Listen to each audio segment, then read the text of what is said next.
Olá, meus queridos alunos do sexto ano, aqui é o professor Gabriel. Espero que vocês tenham feito os exercícios do capítulo 12 e agora iremos ver o capítulo 13, a formação e expansão romana. A civilização romana está localizada nas três regiões da Itália. Na Itália continental, que é a Itália setentrional, que é a Gália Transpadana, com a capital em Milão, e Gália Cispadana, com a capital em Ravenna. A Itália Central, que é a Túria, a região da Toscana, a Úmbria, Piceno, a Sabina, o Latino. A Itália Meridional, que é a Apulia, a Aprilia, Messária, Lucana e Brutone. A Itália Insular, a outra parte, ilhas de Sicília, Sardenha, Córcega e arquipélago de Toscana. E a gente vai falar um pouquinho dessa história, entre mitos e lendas da história de Roma. Os arqueólogos e historiadores sabem que a região era ocupada de Roma por volta de 1000 a.C. Era habitada por pastores e agricultores, que formaram pequenas vilas na colina do Tibre, que era um rio, sob a influência dos etruscos desde o século IX ao século VIII. E eles fundam a cidade de Roma, Urbis, urbano. Eles tinham contato com os vizinhos dele, os sabinos, e eles foram dominados pelos vários governantes etruscos. Coloca-se a fundação de Roma por volta de 753 a.C. Os romanos vão ficar sob os domínios dos etruscos, que era um povo que vivia ao norte, até 509 a.C., quando eles vão abandonar a monarquia e vão fundar a república. Aqui é um mapa para vocês que eu trouxe de como se localizavam esses povos. Os latinos, que vão dar origem aos romanos, os sabinos viviam ao oeste, os etruscos ao norte e os gregos ao sul. E os cartagineses em outras ilhas. É uma verdadeira miscelânea de povos que habitava essa região do século X ao 7 a.C. Logo, existem a versão lendária e os dados arqueológicos. Dentro da versão lendária é atribuído Enéas, que era um guerreiro troiano e fugitivo da guerra de Troia, que chega à região onde é Roma. Ele era um parente do rei Príamo, primo do pai de Enéas. Logo, o filho de Ené, Ascânio, e os seus sucessores reinam na região de Roma, naquela região. Logo, o 12º rei, o rei Numitor, vai ser destronado pelo seu irmão Amúlio.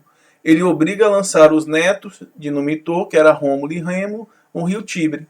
Logo, uma loba os encontra e cuida dos dois na gruta Lupical. Posteriormente, um casal de pastores encontra os dois meninos criados e cria-os. Logo, os netos de Numital, Rômulo e Remo, destronam seu tio-avô Amúlio e devolvem o trono para Numitor. A partir disso, eles recebem uma ordem de um ente superior para fundar a cidade de Roma.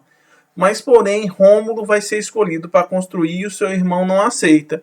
Vai gerar a primeira briga entre irmãos, assim como Caim matou Abel, Rômulo matou Remo e se torna o primeiro rei de Roma a partir de um fratricídio, quando um irmão mata o outro. Aqui é um exemplo, Enéas fugindo de Troia sendo invadida pelos gregos. Vocês lembram da guerra de Troia que nós vimos nas aulas passadas? E leva com si a espada e foge. É Rômulo e Remo sendo amamentadas por uma loba, uma estatuazinha que cria eles. A mitologia dessa fundação de Roma. Vamos observar. O primeiro rei é atribuído a Rômulo, que funda a cidade de Roma. Ele vai raptar mulheres sabinas e desaparece em meio a tempestade, se torna protetor de Roma. Segundo o rei, Numa Pompílio, de 717 a 673, é um sabino que se tornou rei romano pela força e arma. Depois vai ter Túlio Hostílio, que vai governar de 672 a 641, é escolhido pelo povo da Cúria, que era um órgão superior, e saqueia a cidade de Alba. Depois vem Anco Márcio, que governa 639 a 616 a.C., Sabino, neto de Número Popílio, escolhido pelo povo. Depois temos Tarquínio Prisco, que é etrusco, tutor, começa o domínio etrusco, filho de Anco Márcio, introduziu as traduções etruscas em Roma e começou a construção do Capitólio. Depois temos Sérvio Túlio, que governa 578 a 535, vai fazer a divisão da cidade de acordo com suas posses, e pode ter sido assassinado por um escravo. Foi assassinado pelo seu genro, Tarquínio Soberbo, inicia a construção de um sistema de esgotamento, ou a cloaca máxima. E vamos ver depois Tarquínio Soberbo, que marca o fim da monarquia romana. Como que vai ser esse período que chama período arcaico ou a fundação até a 509. É baseada a região de Roma formada por uma união de tribos da Península Itálica, onde isso não é ibérica, é itálica e terrado, surge a monarquia romana. O rei gerenciava a sociedade, era um grande legislador, juiz e sacerdote supremo, era eleito pelo Senado, e o Senado era um órgão composto de anciões que assessoravam o rei. Você tinha a Assembleia ou a Cúria, que era formada por todos os cidadãos em idade militar, e você tinha uma forte dominação etrusca que transformou Roma em uma cidade-estado. As principais classes sociais de Roma, pessoal. Nós tínhamos os patrícios, que eram cidadãos romanos possuidores de terra e gado, e constituíram a aristocracia romana. Os plebeus, parcela da população que passara para o domínio romano durante as primeiras conquistas, eram livres, mas não participavam no Senado e nem podiam formar famílias legalmente reconhecidas. Tínhamos os clientes, que eram indivíduos subordinados a algum patrício, alguma ordem patrícia, cumpridores de diversas obrigações econômicas, morais e religiosas. E por fim nós tínhamos os escravos, que era uma população recrutada entre os derrotados de guerra e considerada instrumento de trabalho e sem nenhum direito político. Logo, como que Roma vai migrar da monarquia para a república? Em 509, o rei Tarquínio Soberbo, rei de origem etrusca, que foi derrubado pelo Senado por uma conspiração patrícia romana e por um fim a monarquia, instaurou-se a república. Tarquínio vai governar de 535 a 509 de forma despótica e seu filho Sexto Tarquínio ele vai assediar a esposa de um patrício, vai tentar estuprar, literalmente, e ela vai se suicidar para não manter relação sexual com ela. Logo se faz uma grande conspiração e o Senado derruba o rei Tarquínio, o Soberbo, e o Senado se torna o órgão máximo da República Romana, e sendo criado vários cargos administrativos. Aqui Tarquínio Soberbo, aqui sem querer eu coloquei uma imagem do primo de Troia, e ele vai criar vários cargos administrativos. Deixa de ser uma monarquia, agora vira uma república. Quem assessorava os cargos principais? Vocês tinham os cônsules, que eram eleitos, dois eleitos pela Assembleia Centurial, pelo período de um ano, e propunham leis e prediziam o Senado e as Assembleias. Você tinha um pretor, que tinha por finalidade administrar a justiça. Você tinha um censor, que cabia lhe fazer o censo, e o critério usado era a renda do cidadão, era um censo censitário, era uma renda censitária, e fornecia os dados para elaborar o álbum senatorial, a lista de senadores. O edil, que cuidava da conservação do policiamento do abastecimento da cidade, o questor, que cuidava do tesouro público. Em épocas de graves crises sociais, como calamidades, guerras, era escolhido um ditador, pelo período máximo de 6 meses, que governava com plenos poderes.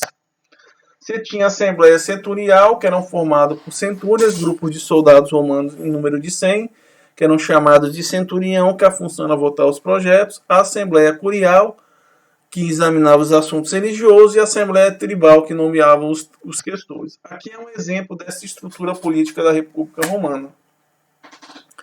Repare, Assembleia Patrícia, 99 centúrias, 988 votos. Assembleia Plebeia, 95 centúrias, 9.500 votos. Você tinha os edils, os questores, os pretores, censores e o consulado.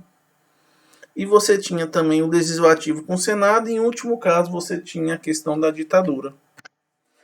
Logo, Roma começa a se expandir de forma gradual. Inicialmente era uma guerra de defesa. E a sociedade romana vai passar por uma série de transformações que eu vou mostrar para vocês. Primeiro vai se criar um tribunato dos plebeus, chamado de Tribunato da Plebe, em 494 a.C., que começa com 2, mas é aumentado para 10 em 471 a.C. Em 450 a.C., vai ter as transcrições das leis escritas, orais para a escrita, e vai ser chamada Lei das 12 Tábuas. Por quê, professor? Eram 12 tábuas que continham as leis. Em 445 vai ser a Lei Canoneia, que vai permitir o casamento entre plebeus e patrícios. Em 367 a.C. vai ter as leis nícias, que vai permitir aos plebeus as partilhas das terras conquistadas. E também as leis nícias vão restabelecer o consulado, preenchido por 2 pessoas. E em 300 vai ter a Lei Ogúnia, que permitiu os plebeus entrarem nos colégios de sacerdotes. E Roma começa a se expandir. Do século V ao XIII, Roma conquista toda a Península Itália, pondo fim às invasões dos bárbaros. Em 497, o ditador Amulio Porcino vai dominar todos os latinos. No século IV, Roma domina a região da Lácio. Em 381, os gauleses celtas saqueiam a cidade de Roma, gerando um grande trauma. Em 265, Roma domina a Etúria, em definitivo. Em 343, 340, 327, 304, ele vence os Samitas. Em 272, ele conquista todo o extremo sul e a província da Grécia Máxima. Mas, porém, Roma vai ter um grande adversário. Seu nome era Cartago, que é uma colônia que nós vimos que ficou no norte da África. Vai ter três guerras púnicas, 246 a 346. A primeira, quem vai provocar vai ser Cartago e Roma. Vai ser uma guerra da disputa pelo litoral da Itália e a ilha da Sicília. Cartago perde e solicita a paz com Romano e aceita as condições. A Segunda Guerra Púnica, a Cartago inicia a ofensiva a partir da Ibéria, por conflitos na região da Espanha. Junta-se Aníbal e Asdrúbal, seu irmão, reúnem um poderoso exército e tentam conquistar Roma, sendo derrotado por Cipião, africano, no Zâmbia, no norte da África, em 202 a.C. E a Terceira Guerra Púnica, Roma resolve destruir Cartago devido à sua importância econômica e política, ainda salga a terra e pega os escravos. Entre 149 e 146 era Roma, o Império de Cartago, que era gigante, a Siracusa, colônia grega,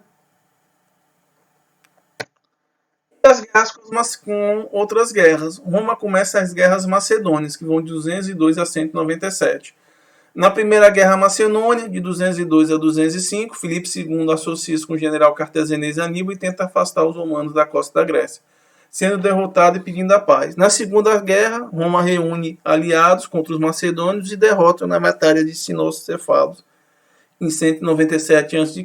E na Terceira Guerra Macedônia, o filho de Filipe V, Perseu, tenta expulsar os romanos da região, sendo derrotado em 148 a.C., e a Macedônia acaba se tornando uma província romana. Eles vão empreender guerra na Síria, os romanos aliados gregos derrotam os macedônios e as tropas do Império Seleucida, conquistando um tratado de paz de Apané em 198. Em 146 a.C., Esparta realiza uma operação militar sem autorização de Roma, que intervém e transforma a Grécia em uma província romana ligada à Macedônia. Átalo III, rei de Pérgamo, deixa seu reino para os romanos, e no ocidente a Península Ibérica fica sob os comandos dos romanos em 133 a.C., a Gália transpina em 55 a.C., o Egito também se torna uma província romana em 30 a.C., fornecendo muito trigo para eles. Aqui é um exemplo da ofensiva da Segunda Guerra Púnica, que ele chega aos portões de Roma, próximo de Roma, mas não consegue vencer. Aníbal e Asdrúbal, dois irmãos. E as transformações que isso fazem para a República Romana. Roma se expandiu tanto que vai gerar um grande afluxo de riqueza proveniente dessas conquistas. Porém, o pequeno agricultor ele vai ser arruinado, porque ele não conseguia concorrer com a produção do trabalho escravo, que era em maior escala e mais barato. Vai haver um aumento da escravidão, oriundo das conquistas militares, vai gerar um grande êxito rural, porque os pequenos agricultores vão perder as terras e vão ficar sem nada, indo para a cidade, e vai surgir novas classes sociais, a camada senatorial, de aristocratas, a classe equestre, de mercadores, banqueiros e homens do posto, os clientes agregados e o proletariado, o proletário, que eram os plebeus miseráveis. Em 326 a.C., Roma acaba com a escravidão com dívida semelhante ao que aconteceu com a Grécia. E aqui são a revolta dos escravos, chamam de guerra servil. Aqui teve várias, as duas primeiras na Sicília, mas o que mais impactou Roma, tem até o filme Spartacus e tem o seriado também, quem quiser ver, que vai de 73 a 71 a.C., chamado Guerra dos Gladiadores ou Guerra de Espartacus, que é conhecida no conjunto como Guerra Civil. Os escravos, sob o comando de Espartacus, que era um militar, se revoltam contra Roma e tocam o terror, sendo derrotado por tropas do general Pompeu e Craso em 71 a.C. Essa foi uma das maiores revoltas escravas ocorridas em Roma. Esparta tentou de tudo. No fim, ele tentou fugir para o norte da África, mas ele acabou sendo traído pelos mercadores que traíram ele para os romanos. Ele vai acabar sendo crucificado e exposto ao longo da via. Tem até um livro que fala sobre isso e tem a série no Netflix.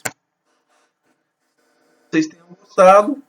e aqui onde eles foram perseguidos pelas legiões romanas, pessoal. Então, isso é mais ou menos a formação da República Romana e como se deu. Espero que vocês tenham gostado. Qualquer dúvida, entre em contato. Um abração do professor Gabriel. Tchau.